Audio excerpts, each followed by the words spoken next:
I want to pay my respects to the Wurundjeri people of the Kulin Nation on whose land we are meeting. Tonight, Israel poised to launch a ground invasion of Gaza as thousands of civilians flee the territory. And Australians say no to the voice. What does that mean for reconciliation? Joining our panel, Assistant Minister to the Prime Minister, Patrick Gorman. His electorate of Perth was one of the few across the country to vote yes on Saturday. Liberal Senator for Queensland, James McGrath. He's also the Shadow Assistant Minister for Finance. Creative Director and author, Madigan, the advertising guru behind Labor's federal election win last year. And former Foreign Affairs Minister, Alexander Downer, Executive Chair of the International School for Government at King's College in London. Also tonight, is it time for truth in political advertising? Welcome to Q&A.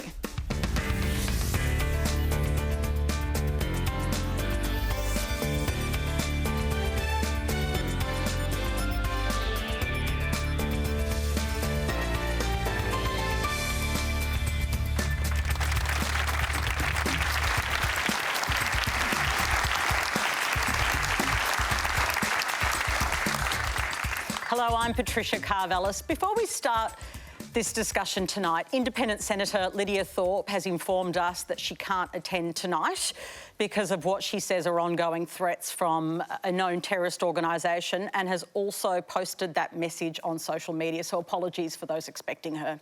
Remember, you can live stream us around the country on iView and all the socials. Quandra is the hashtag, please get involved. And there are some big discussions tonight, that's for sure. To get us started, here's a question from Darcy Conquest. The number of civilians killed in Gaza has passed the number of civilians killed in Israel as a result of the Hamas terror attacks, and will only grow as Israel continues its bombardment. While Israel is currently exercising its legitimate right to defend itself, could there be a point at which its actions go beyond this right? Interesting question. I'm going to start with you, Alexander Downer, as a former foreign minister. In fact, I think the longest serving. Well, I think the short answer is that in the wake of what Hamas did in executing entirely innocent civilians the weekend before last, and hundreds of them, and this was the worst attack on Jewish people since the Holocaust, Israel understandably wants to destroy Hamas, and they will destroy Hamas. And they will get a lot of support from around the world to do that. There is, in the end, no negotiation with an for the Israelis with an organisation like Hamas, which wants to destroy the Jewish people and wants to destroy the state of Israel. You're not talking about a political movement which is anything short of inhumane and fascist in its approach. There's no negotiation if they're not prepared to accept Israel's right to exist and accept the Jewish people's right to live. So you can understand that they're going to destroy Hamas, and they've created some safe corridors. They've encouraged people to move. Whether they do or not is another question, because Hamas is, of course, resisting all of that. It's not going to be pretty. It's not going to be tidy. But Hamas has to be destroyed. OK, so going to the direct question that was asked by Darcy around whether there's a line, essentially, where a line is crossed, do you think there is no line? Well, Israel as a liberal democracy will apply the rules of war, international law, in the way they respond, and they obviously will do their best to avoid civilian casualties. They won't do their best to avoid Hamas casualties, but they'll do their best to... Isn't the issue, though, in such a small area, it's hard to avoid civilian casualties, Patrick?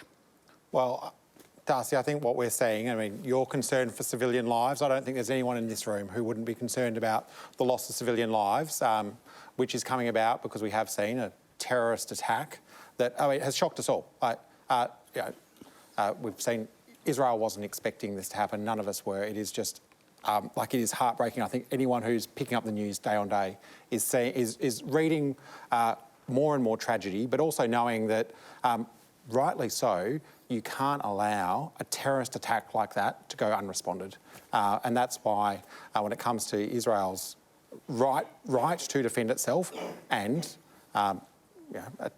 rightly so, go and deal as they see fit with this terrorist organisation, Hamas, it is a really difficult time. I think. But should they show restraint? That's the big question, and that's the word that there's. Well, and Foreign Minister Penny Wong has said exactly that we urge, though, while recognising Israel's right and need to defend itself, to use restraint as they seek to do what is understandably, in their view, absolutely necessary, but also to recognise that, this is Israel is seeking to defend itself from Hamas, and that is not, obviously no one wants to see unnecessary civilian lives lost in this. No one wants to, but we need to also talk about where those lines are crossed. Well, I want to bring you in, Dee. I I just want to bring you in, Dee, if I can first, but I will bring you back in, Alexander. Just on today, I think Peter Dutton said Israel should show no restraint in its retaliation. Well, see, so what Israel has said is, oh, well, we're giving people a chance to evacuate. But what the people there are saying, we can't evacuate safely. And when you've got a blockade where you're cutting off gas and water and that, the people who are going to suffer are innocent people. They're children, they're old people, they're sick people. I can understand the anger from Israel. I do think there's a line. I think they're crossing it. James McGrath. We've got to stand with Israel. This is a free, liberal democracy that since its formation in 1948 has been under constant threat from terrorist organisations and dictatorships in the Middle East who want to wipe Israel off the face of the earth. We are a liberal democracy. We should stand with liberal democracies. If Israel gives in to Hamas, it sends a green light to Hezbollah, it sends a green light to Syria, it sends a green light to Syria, to Iran, and that is why Israel must take a stand. What happened the weekend before last was the greatest massacre, the greatest murder of Jewish people since the Holocaust. What we saw the weekend before last was innocent people at a dance festival being herded together and massacred like the Nazis did to the Jewish people during World War II. We saw the beheading of babies. So the line has been crossed by Hamas, and we must stand with Israel as they take the fight to Hamas. But there is a bipartisan support of Israel. The question was not about whether we should support Israel. In fact, the question was loaded with the point that Israel has a right to defend itself. It's about when that line gets crossed. Do you think Israel should show restraint? Not when it comes to hunting down those animal savages that are Hamas. What if innocent people have been killed here? What about the 260 people at the dance festival who were murdered? What about the babies who had their heads beheaded? This is what we're dealing with. We're dealing with the right of Israel, a free, liberal democracy, to exist. This is the question. And Israel must do what is right to protect its people. And it will use the rule of law as a free, liberal democracy. The same cannot be said for Hezbollah or Syria or Iran or Hamas or even Fatah. But when does collective punishment and the subsequent deaths of children in this tiny region become a bridge too far? Israel has given sufficient notice to the citizens of Gaza of the military activity that they are undertaking. They've given them between 24 and 36 hours notice. They've done everything possible to minimise civilian casualties. Those civilians have said they can't leave. They cannot leave safely. Well, my understanding is over 750,000 actually have left. And we should also remember that Hamas is holding at least 150 Israelis as hostages in Gaza at the moment. It's 199 at the last figure. 199. Children are being held hostage. We've seen the videos of the terrorists holding up toddlers in their arms, parading them around. Israel must take the appropriate action to protect... Does Israel also have to wait until the humanitarian corridors, Alexander Downer, are established so that people can get out? They're doing that. And the Israelis are making every effort to ensure, going directly to the question, ensure that collateral casualties are kept to an absolute minimum. Can you exclude them altogether? I think, to be honest with you, you can't. And one of the reasons why you can't is that Hamas, this is a truly wicked fascist organisation. I mean, let's make no mistake about this. Misogynists, anti-democrats, anti-Semitic, these are the sort of people none of us here would want to have anything to do with, use people as human shields. They set up military establishments in hospitals and schools in order to maximise the casualties, the civilian casualties, if the Israelis attack them. So it is a huge dilemma for the Israelis, but to defend the Israelis, they do have to apply the rule of law, including the rule of international law. For Hamas, there are no rules. There are no rules at all. They just murder people. Dee, I want to bring you back in. You're obviously concerned about the humanitarian aspect for the many Palestinians who are suffering immensely. I don't think there's anyone would deny that. Not all Palestinians. I don't know if a toddler supports Hamas. A toddler doesn't get a chance to vote for Hamas or to make a decision about being in Hamas.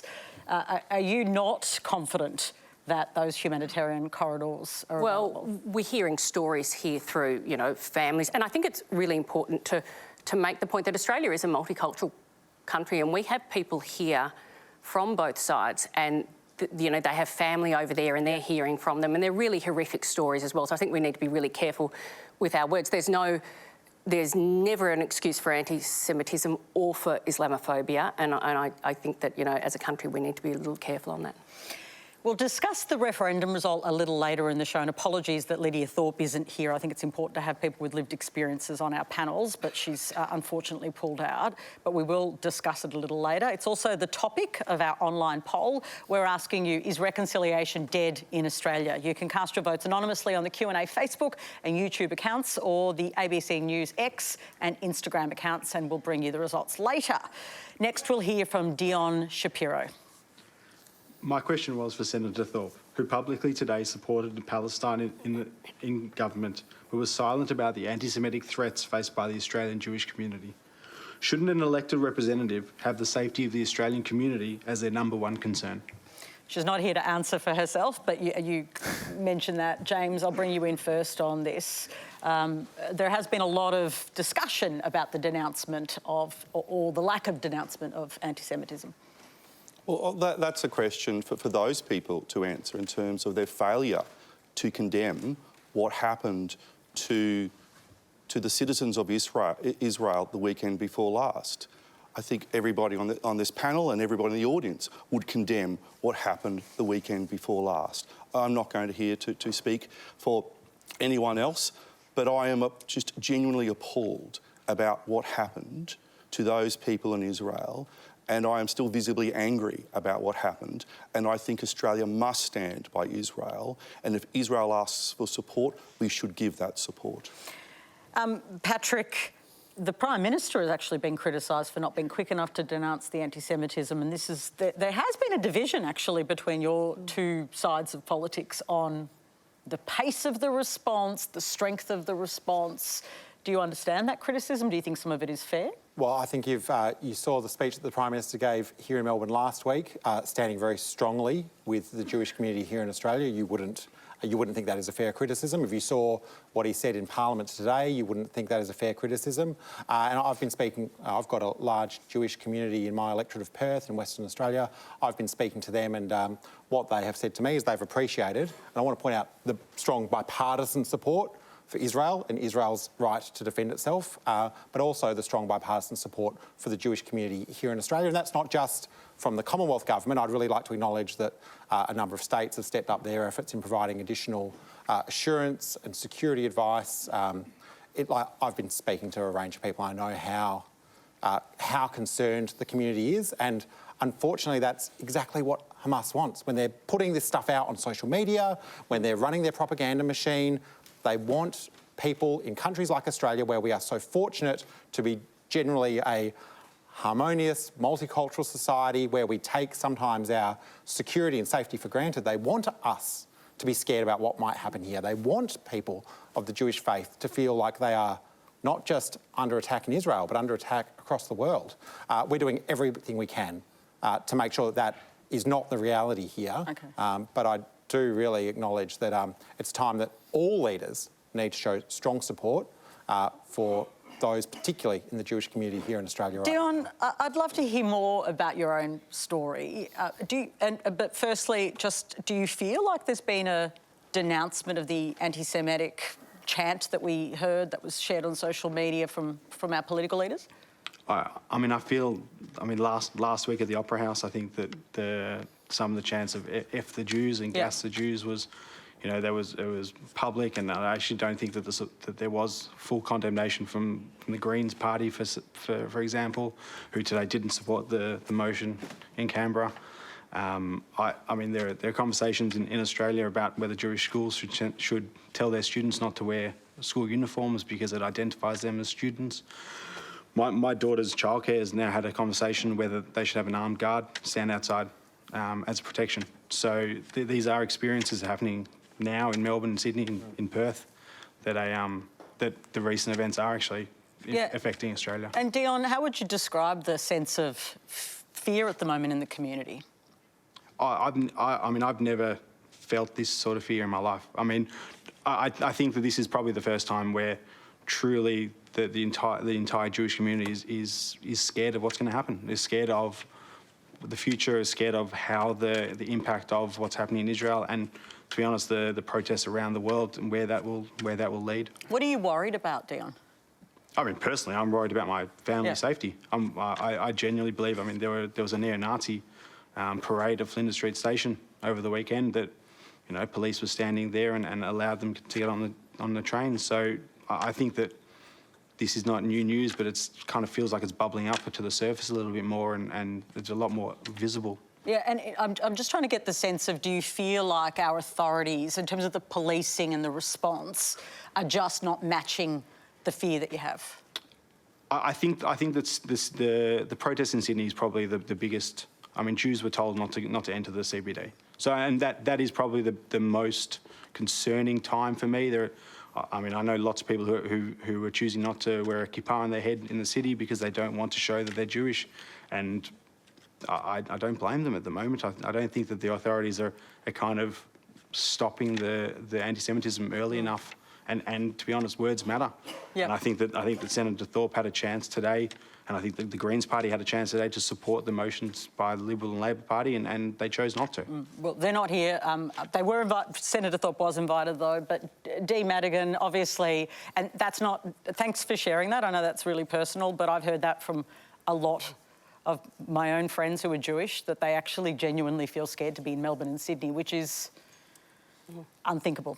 I think before social media, organising those things was tricky, and that's now changed. Like protests, and these people, these sort of extremists, can connect to each other in a sort of an underground way through Discord or WhatsApp and that. And it is terrifying that, you know, we want freedom of speech, we want to protect our privacy, but also you know there's a balancing act. At what point should police be able to sort of get into these groups and see what's happening before people are hurt?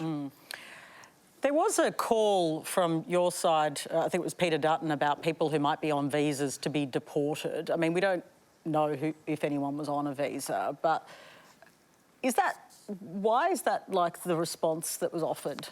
Isn't there another way of trying to sort of sort this out and trying to get to the bottom of this? No, because we would not let someone into Australia who had publicly said, "Gas the Jews." We would not let them into Australia because they would be seen as a threat to public safety in Australia. So if someone is here in Australia as our guest on a visa, which is a temporary form to allow people to stay in this country, and they have gone and they have shouted and they are saying, "Gas the Jews," then quite frankly, we should kick them out of this country. Yeah. I just want to say that they do not share our they don't share our liberal values. No, they don't. And can I just say that term I know is really triggering for people who might be watching. So we repeat it because we heard it in a chant, but I'm also very aware of that. And I don't know, Alexander, where you stand on it makes me comfortable to even hear it. I don't want people to watch and hear that, even though you're right, it was said. It was said at a public protest. It was shouted by hundreds of people,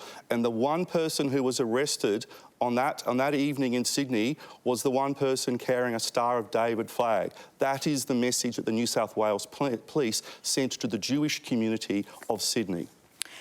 Patrick, just want to bring you in on the deporting people. I mean, what happens if they're Australians? They're not on visas. They can't be deported.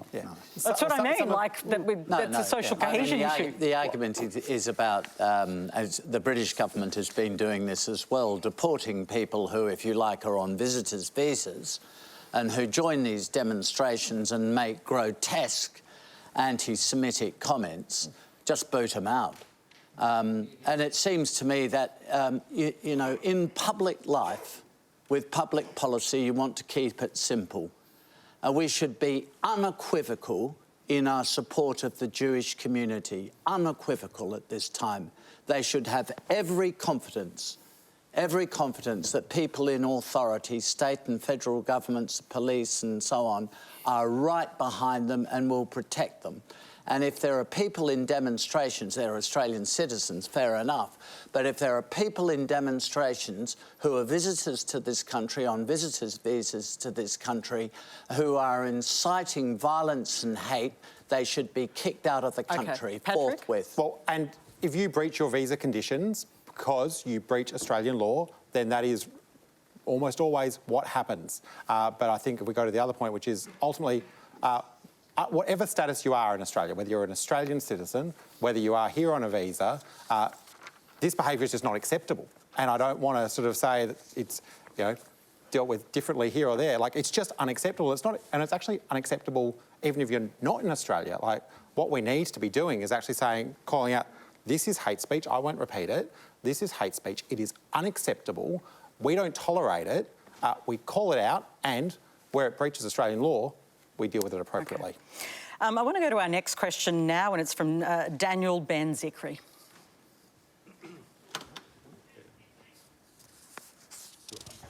Okay, hi, Daniel Ben-Zikri, there you are.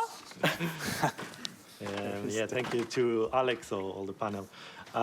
In 2005, during your time in the government, the Israeli government displaced thousands of Israelis from their homes and livelihood in Gaza in order to give Gaza some sort of independence and to showcase a two-state solution.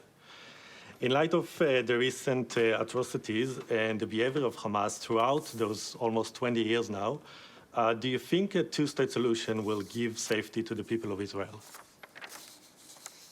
Well, I think, I remember 2005. I'm the one person here who can remember 2005. I remember it very well because, as you quite rightly remind us, that was when Ariel Sharon was the Prime Minister of Israel and withdrew Israeli forces from Gaza. Gaza was then taken over by Hamas, because one of the things you've got to understand here is the divisions in the Palestinian community as well. Gaza has subsequently been taken over by Hamas. Hamas does not support a two-state solution. Hamas supports the elimination of Israel and the murder of Jewish people. That's what Hamas is about. Let's just understand that. That is completely different from the PLO or the Fatah people who are based in Ramallah and the West Bank. They do believe in a two-state solution.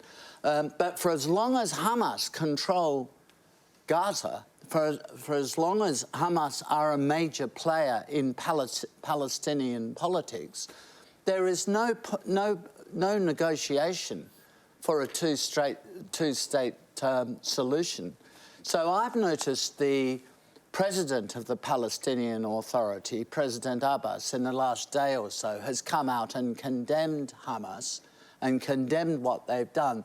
And I must admit that is very encouraging. The more Palestinians can distinguish themselves from these brutal, fascist, anti-Semitic people in Hamas, the better. So that won't happen. That will happen I think eventually, if Hamas are eliminated, and more than that, a two-state solution may be possible after that's happened. But for as long as Hamas are there will be no possibility of a two-state solution. So, Dee, obviously a two-state solution is ultimately where, you know, we would like this situation to land. Does it feel like it's further away now than It does, ever? and the polling in Israel had dropped 15 points down to 35, and that was even before the events, before the massacre the other week. So, you know, it is the only solution, but it's the one both parties seem less and less likely to So what's it going to take? You know, I can think back to sort of, you know, an island, and eventually the Troubles ended, but hundreds of years and a lot of sort of political goodwill for it to get there, and I can't see that happening anytime soon. Well, I don't think we should give up. I mean, I agree with Dee, but I don't think we should give up. We can't give up. No. Because remember going back to 1947, 1948, and of course I can't remember that. But Are you sure, Alexander Downer? But no, this is tragic, becoming older. 1947, 1948, when Israel was created by the United Nations, endorsed by the United Nations, the concept was what was called partition of Palestine into Israel and Palestine. So the original design was for a two-state solution. So it's important we don't give up on it. But as I say, once you've eliminated Hamas, taken them off the scene, you might have some prospect. And Israelis will become keener on it. I mean, Prime Minister Netanyahu has told me himself, why would we have a two-state solution now when we would have Hamas backed by Iran in East Jerusalem? I mean, you can understand that. If you're just joining us, you're watching Q&A Live with Patrick Gorman, James McGrath, Dee Madigan and Alexander Downer. Now to the other issue dominating the national conversation. Here's Ryan Matrinovic. Hi, I was just wondering, how do you think the Voice campaign compares to other political campaigns you've been involved in, and how can we learn from this in terms of future endeavours in the Indigenous political area? Noting that it would have been good to have Lydia Thorpe here, but I want to start with you, Dee, because you know a bit about campaigning. I do. You did run Anthony Albanese's election-winning campaign. Single-handedly, not really. All on your own. All on your own. In fact, she's also the Prime Minister. Have you seen them in the same room at the same time? But on that question, give us your assessment. They're actually very, very different, a referendum, than a normal election campaign. I think the issue with referendums, when you look back in Australia, that they very seldom, you know, they very seldom come off. I think one of the issues is the time frame in a referendum. They tend to be very long, and election campaigns are a lot shorter. And why that makes a difference is, say, in 1988, there was, I think, 4 referendums. 3 months beforehand, they were 30 points into the yes. By the election day, they all lost, and the votes were actually 40.5%, so almost identical to where we are now. And the reason the time matters is, what we know in advertising is the more time people spend thinking about something, the less likely they are to buy it. It's why ads stopped being these beautiful long copy ads and became these sort of quick visuals, because they work faster. So that matters. Also, though, one thing that's similar is that negative campaigns work. And everyone, when you do campaigns, they go, why do you do negative ads? I hate negative ads. Like, because they work. That's right. And the reason for that is we're hardwired to notice negative information. It's a protection. You know, it's literally a survival instinct thing. And we also store negative information much more strongly and for longer than we do positive information. We're more persuaded by what we'll lose than what we'll gain. In fact, our reaction to loss is twice as intense as our joy at gain. So that is the similarity here. And I think once you add social media into the mix as well, what we saw with this referendum is social media amplifies that because it rewards that kind of negative outrage as well. So Instagram, for example, the Yes campaign outperformed, but it's a very low engagement platform. TikTok, even though you're not allowed to have ads on there, there's a lot of organic content that got rewarded because it was essentially negative, which is really interesting from a campaign kind of point of view. So there are some similarities, but there's a lot of not similarities as well, I think. And so you'd be very reluctant to take all the learnings from this and apply it to an election campaign. It is probably worth pointing out, though, that once people change their mind, it's very difficult to get them to change it back. So if you see your poll starting to slide, that's when you really need to sort of get in and throw money at it. OK. But back to the core of the question, what's the big learning here? A referendum's done and dusted in our country. Is no one going to touch one again? Well, no. Referendums without bipartisan support have never, ever got through. And we had, you know, even though the Liberal Party had been working towards this supposedly for 15 years with Labor, we had Dutton after the Aston by-election decide no. And then we had the Greens who were completely missing in action, despite what they said. I handed out at West End. There was 3 Labor members. That's in Brisbane, for those, yeah. It's a Green seat. There was 3 Labor members, including myself and an Indigenous woman. The Greens MP turned up, did a photo op and left. And so you will not get a referendum through, I think, unless everyone sort of, all parties agree to it beforehand. OK. I have to just ask you one more question before I move on to another panellist. OK. If we knew that, why did the PM do this? Because he promised, he was asked by Indigenous leaders to do this. He's a man of principle. He took it to the election. He said to the people he would give it to the people as a referendum, and that's what he did. And he knew it would be really difficult, but he's the sort of person who does what's right, even if it's not popular, because sometimes you have to do that. James McGrath, we have known for some time that Queensland would not support this proposition. I think that's been the accepted wisdom, although in many other states it also went down, of course, on Saturday night. What are the... because the question that you asked was, what are the lessons into the future? Well, the Prime Minister and the Labor Party have spent over $450 million on this referendum. That's a lot of taxpayers' money. A lot of money. I'm going to interrupt you there. Peter Dutton did vote to hold the referendum. I saw him say that in question time today, saying, oh, why did you do it? I sat on the same side as the chamber when we voted to hold the referendum, because at that point there was agreement that the Australian people should have their say. Now, you can run that line out, but it's... and also he didn't make any amendments to it either, did he? He passed it without amendments. Let me let James finish and then I'll come back to your rebuttals. James? Fair enough. We're getting along also nicely. Oh, that lasted how long? Yep. The Labor Party and the Prime Minister spent $450 million of taxpayers' money on this referendum. They bungled it. And they bungled it because they did not have bipartisan support. They did not have a constitutional convention to take people through what the referendum was going to mean for Australia. The Liberal Party have spent the last 6 months asking questions in Parliament as to what the voice will mean, what will entail the voice. We didn't get answers from the Prime Minister. Peter Dutton wrote to the Prime Minister in January of this year, 15 questions, very simple questions. Those questions weren't answered. So one of the main failings of this referendum was the lack of information out there. 60% of Australians voted no to this referendum. 74% of Indigenous people voted yes. And referendums are decided by a majority of people in a majority of states. In my home state of Queensland, it's going to be close to 70% of people voted no. OK, that's true. They voted no because the Prime Minister bungled it, and we should not let the Prime Minister get away with it. We're in the middle of a cost of living crisis and he's just wasted $450 million. I have to ask you, during the election campaign, Peter Dutton promised another referendum, which he walked back today. So you're not going to have another referendum. Why did the opposition leader promise one?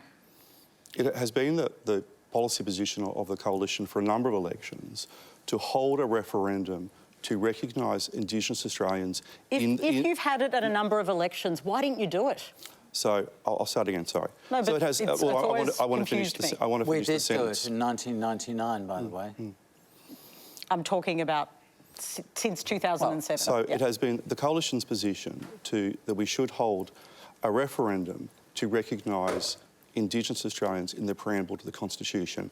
And if that question had been put on Saturday, any of the 10 years you were in government? 90% 90% of Australians would have voted Senator yes. McGrath, with respect, you're not answering my question. My question is... I've forgotten what was the question. I'm here sorry. to help. I'm Can you really remind me of helpful. the question? The question is this. He promised something that he's walked back today. Why did he make a promise that he just pulled back today? Because what happened on Saturday was over 60% of Australians voted no. And what Peter Dutton has said, he's going to get Senator Nampijinpa-Price and Senator Liddle to lead a review of all of our policies in terms of how they impact upon Indigenous Australians. This would be Senator Price, who said that vast amounts of Indigenous people were not supporting the Voice when even in her own community the majority did. As I was saying, Peter Dutton has asked Senator Nampijinpa-Price and Senator Liddle to lead a review of our policy process of how our policies can help Indigenous Australians. Okay. And part of that will be reviewing whether there will be another referendum. Hang on a minute. No. Peter Dutton made it clear today there wouldn't be. Because I think Australians are a little bit over what happened on Saturday. We need the dust to settle. We need to come together as a country and focus on the practical outcomes that can help Indigenous Australians. But I think the answer to the question really is, it's not about Peter Dutton and the referendum. It's about whether we should be having more referendums. Of course, to change the Constitution, we have to have a referendum. It's the only way. Referendums, unless there is a broad community consensus, and that is usually on something mechanical, not something intensely political like this, are just not worth having because they are so divisive. I mean, I've lived through this referendum and people not speaking to each other and shouting at each other, yes and no. It's all the fault of the no people, all the fault of the yes people. They're all racists and so on. It's shocking performance, really. And that's the trouble with having a referendum on something which is intensely political as this was. Or in the UK, the referendum on Brexit. I mean, honestly, people are still shouting at each other. And that was in 2016. Okay. I think people will be shouting at each other about yes, no, in 5 years from now. My advice is don't go near another referendum. And I would say to Peter Dutton, don't think of having another referendum unless you are able to build a genuine, and I mean, it's just not the political parties, because they can be a little opportunistic at times, but a broad community consensus for a change, then you might be able to go ahead with it. The 8 referenda that have passed have all been pretty much motherhood propositions. And even so, I think the vote was 67% yes. Not even that high in the 8 of the 11 that passed. They are extraordinarily difficult, Yeah. Patrick, before we get to our next question. Ryan, I think there's a lot of lessons. I don't think we know all of them just 2 days after the vote. I think we do know, as people have just said, that bipartisanship makes a huge difference. Do you own that you've made some mistakes, though? Well, I own the fact that we accept the result that the Australian people have given us. I think we also made no mistake. We kept our commitment. But did you fail to read the room? Well, I can't control the decision that the Liberal and National Party made to withdraw bipartisanship. But after they made that decision, you did have time, and you still went forward, even though you knew history was against you. Well, I think everyone knew at every point of this process that the challenges of getting a positive vote is very difficult in any referendum, and that's been over the course of our history. I think 1946 was the last time that a Labor government successfully got a referendum up. So we knew all of that history. The one thing I would say, though, I think the other lesson... The only time, isn't it? But also, this isn't what... It's the only time Labor have got a referendum up. But, you know, you never know what we'll need in the future. You never know where bipartisanship will come back. We might get some. But the only other thing I'd say, I think the other lesson is this, is that Australia has a great democracy. We make decisions as a country, and then we move on having made that decision. I'd really encourage people, I know there's a lot of people in the yes and the no sides of this argument where there's a lot of tension in families and in communities. I'd say don't carry that forward. Yeah, but with respect, Patrick, and I'm really sorry Senator Thorpe's here. I don't think that's an easy thing to say to Aboriginal people. Yeah, move on. We're going to move on. I don't think they're feeling like that right now. I want to hear from James Barber. James? Thank you. The no victory has been labelled by some. Ms Thorpe unfortunately can't be here as a win for Aboriginal and Torres Strait Islander individuals, and that now is the time to focus on treaty. What indicates that the Australian people would support a treaty? I mean, obviously following on from the results of the no vote on Saturday. Do you support treaty and truth still? Well, we have to look at the result that we've been given. What we said when we went to the election and then what we acted upon was the full implementation of the Uluru Statement from the Heart. So that was your promise? We have just tried to deliver on that promise, and we've got some feedback from the Australian people that that's not the path they want us to take. Hang on a minute, I just want to get clarity because this is important. This is important. Are you saying that you think that the result you got was against the whole Uluru Statement? No, but I'm saying that our commitment to implement the Uluru Statement from the Heart in full is, given the result that we've received, is unable to be implemented. No. But no, that's the truth. No, the constitutional change has been defeated. A Makarrata, a truth-telling process that has not been defeated. Do you support it? And some of the Makarrata work has already been underway. Linda Burney has outlined that over a number of months. And are you still committed to it? That is still our policy today. That is work that is undergoing. And do you think it should be fully executed? Well, I'll be honest. I thought we'd have more truth-telling happen as a part of this referendum. I thought we'd have more people educated about what has happened in Australia since colonisation. That has not been the nature of the debate. That was an expectation I personally had. Isn't that on the government? Well, I'm talking about an expectation I had personally about what sort of a debate we would have around, would you have people who had more insights, education and awareness of a range of things that have happened across Australia's history, but that wasn't the sort of debate we had. We did have a debate that was a little bit, in some places, we didn't get the depth of discussion that I thought we would. Okay, so do you still support all of the Uluru Statement? Just final clarity from you. From every day I've sat in the Parliament, I've supported the Uluru Statement, but I also need to be very realistic that we have had a vote in a referendum about amending our constitution to implement it that was not successful. And I think everyone is thinking through, and the government is thinking through, how do we take that result where you do have both people who voted yes and people who voted no saying they want better results, they want to see governments listen more, but it is not the path that we'd put forward. How I put it is this: there's broad agreement that the current system is broken. There is not yet broad agreement on the path forward. James, you certainly oppose this pretty strongly and were clearly very successful if you look at the referendum results. But you haven't really provided an alternative, and we know the status quo is absolutely rotten. And what Peter has said is that he wants Jacinta and Karen to lead a review of our policies, and to begin with, both Jacinta and Karen are pushing for an audit of the spending that goes in to Aboriginal communities. Billions of dollars are being spent. This is money of the taxpayers of Australia is being spent, and it's not getting the outcomes. It's not closing the gap at the moment. So the Coalition would like to see an audit of how and where the money is being spent. If it is working in some areas, why is it working there? If it's not working in other areas, well, there needs to be change. There's a lot of these. There was an audit done earlier this year. They could probably ask for that audit, and I'm sure it's available.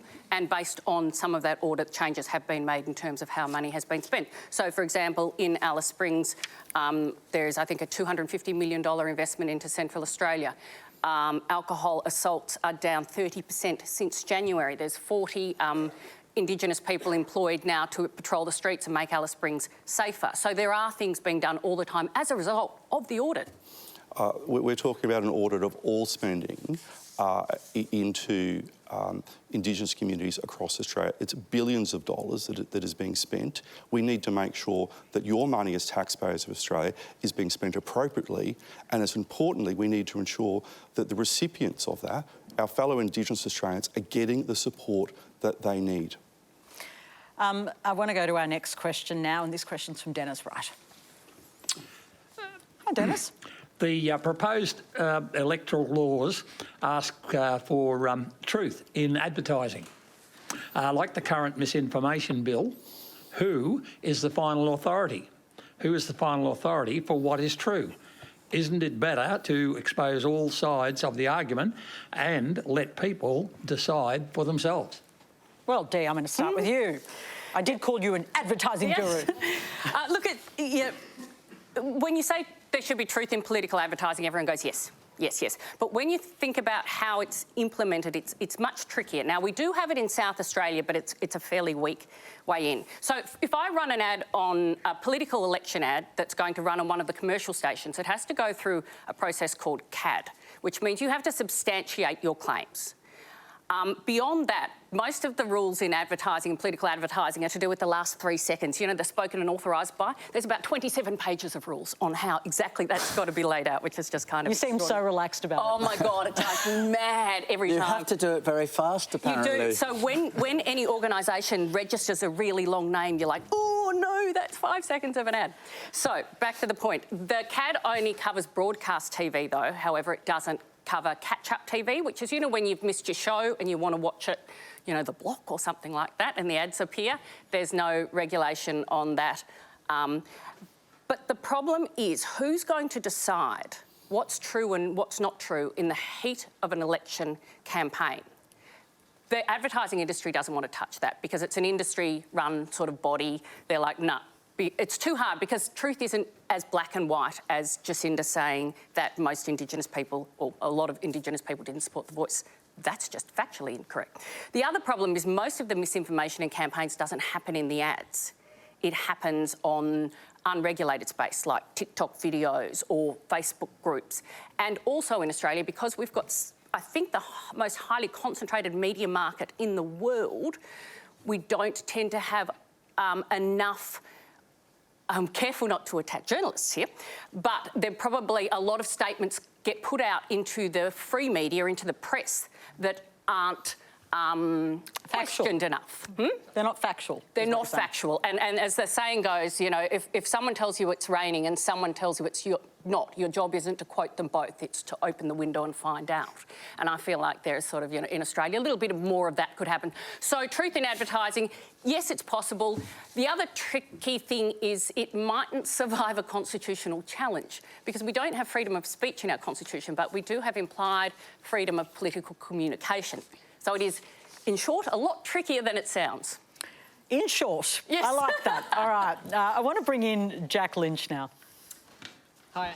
As a proud Palawa and Gamilaroi man, I would like your thoughts on how you think the perception of our country globally will be adversely affected by the no vote, and would you see it as being akin to how the world views the US over the Trump presidency, or, again, the UK on Brexit?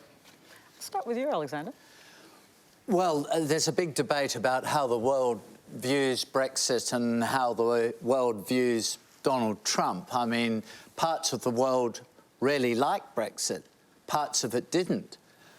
So if you look at Brexit through the lens of the sort of liberal left elements of the media, you will find huge hostility to Brexit. But on the other hand, a lot of conservative media, you might look at it through that lens, will be very supportive. Well, in a sense, I think this issue of the referendum is very much the same.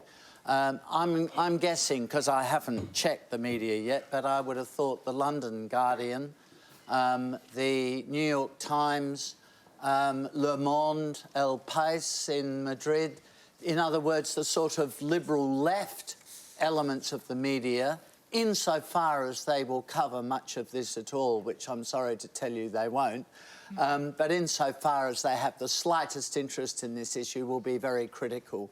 On the other hand, if you go to the Spectator magazine or the London Daily Telegraph or whatever it is, to the New York Post, you'll find, insofar as they have the slightest interest in this issue, they will be positive about it.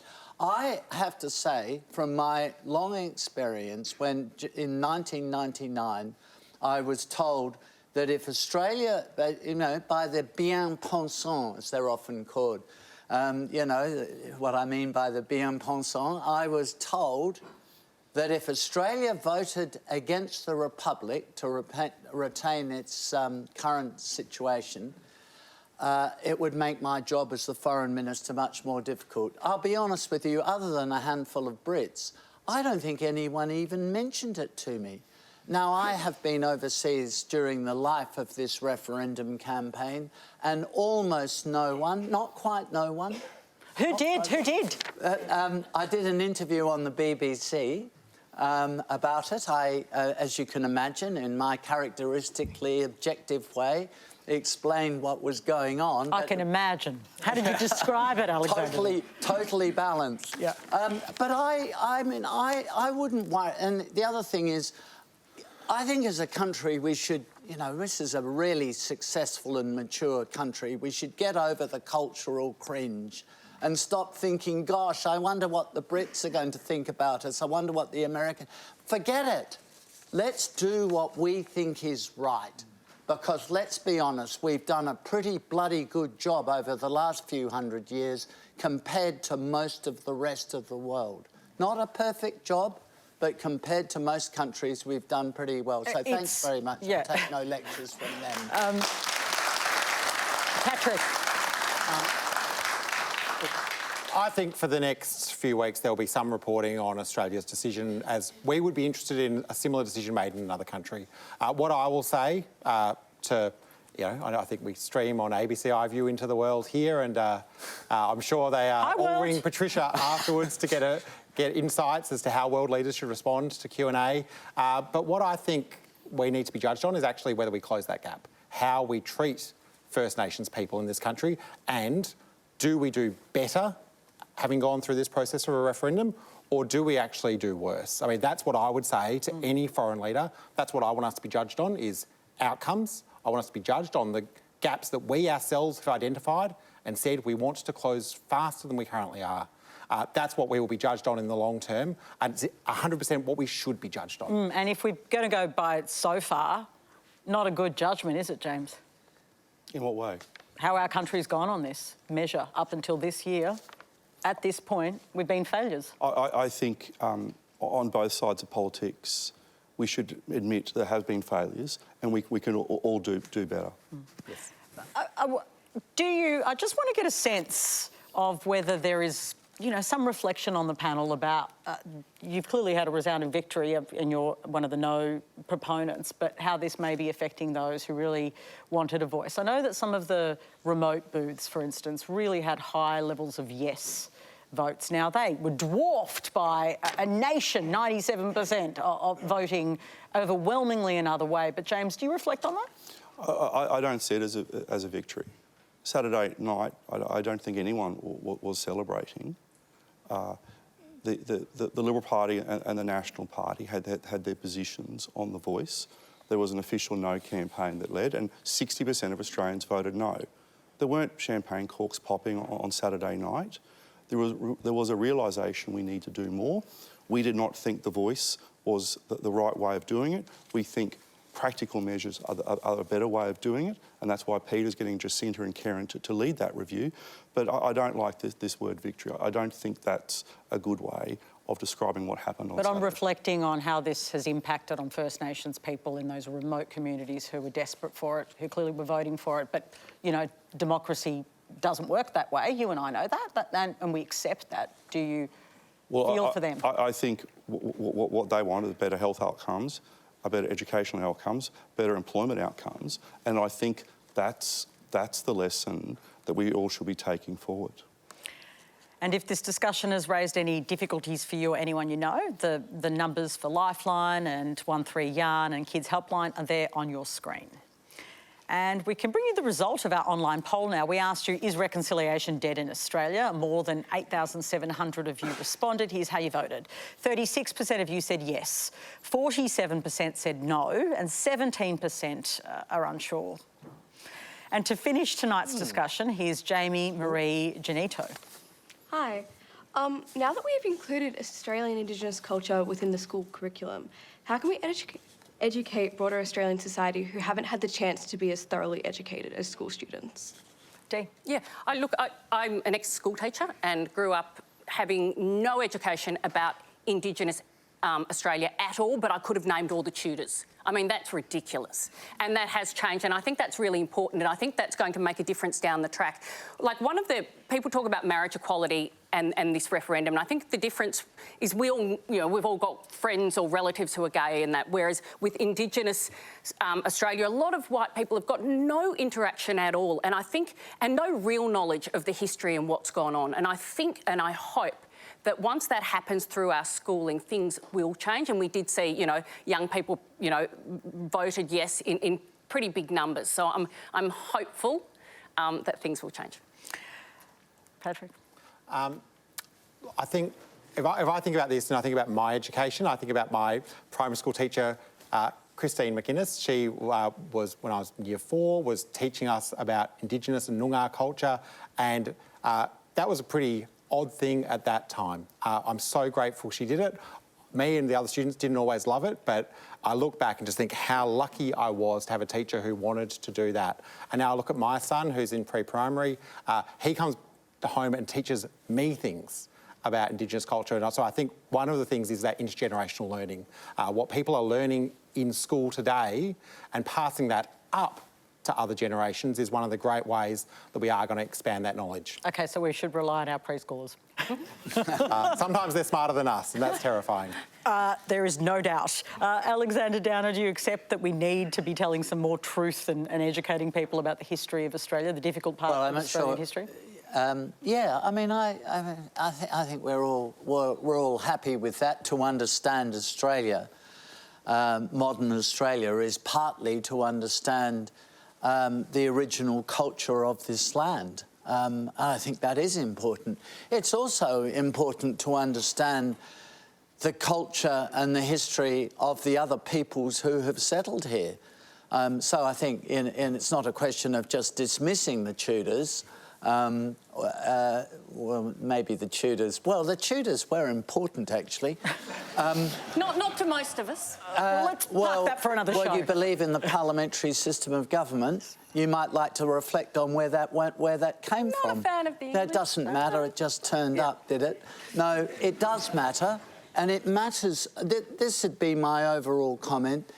It matters to understand history, and no matter what your passion for STEM subjects may be at school, I always say to people, you will never understand the society you're living in, or for that matter, other societies, if you have no knowledge of history. So if you want to understand this country, you need to understand Indigenous history and Indigenous culture. And do we need to be honest, though, in that truth-telling about the way... To be honest, that's a bit of a trope. I mean... Oh, OK, you can use whatever word you want. I mean... from saying, let's be dishonest. I mean, but hang on a minute. Of course we're not going to say that. Alexander Down, I've got the pencil. I want to take my turn and say to you, you say the opposite being dishonest. No, there has been a great Australian silence about the way this land was colonised. We know that. Well, there will be, until the end of time, much debate about that and different values applied to it. There was Jacinta Price who says... there were some positive things that came from colonisation. There were people who denounced her. You'll have a debate about that. I'm not getting into the debate, and you don't want me to. Not with 1 minute left on the show, in 1 minute. My broader point is it is really important to understand not just Indigenous culture, but understand why our society today works as it does. Why are the institutions structured as they are? All of that, the answers to those questions lie in history. Surely honest history, but they lie in history. All history should be honest, right? But in history... In the silence is the dishonesty. That's the point I'm making. Can I just say to you, in history there is much debate. And you will never have one view of history, but at least you can try to understand it. But it's usually been from the point of those privileged enough to be able to tell the history, I think, and that's what we've missed out on in Australia.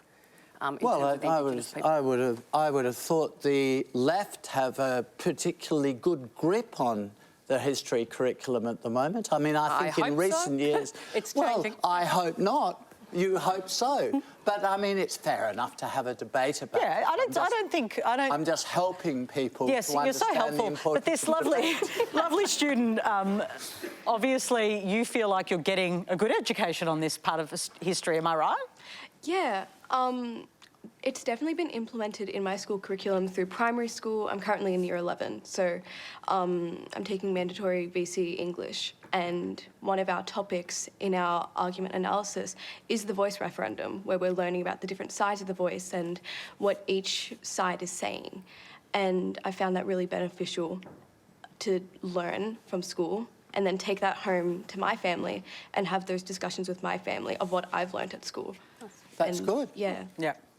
I think we can all agree that we need to be having more of those conversations all the time. And why not have them at home? Hey, you've been such a terrific crowd and such a terrific panel. Thank you so much. That's all we have time for. Our panel tonight, Patrick Gorman. That's right, you're meant to clap. James McGrath, Dee Madigan, Alexander Downer.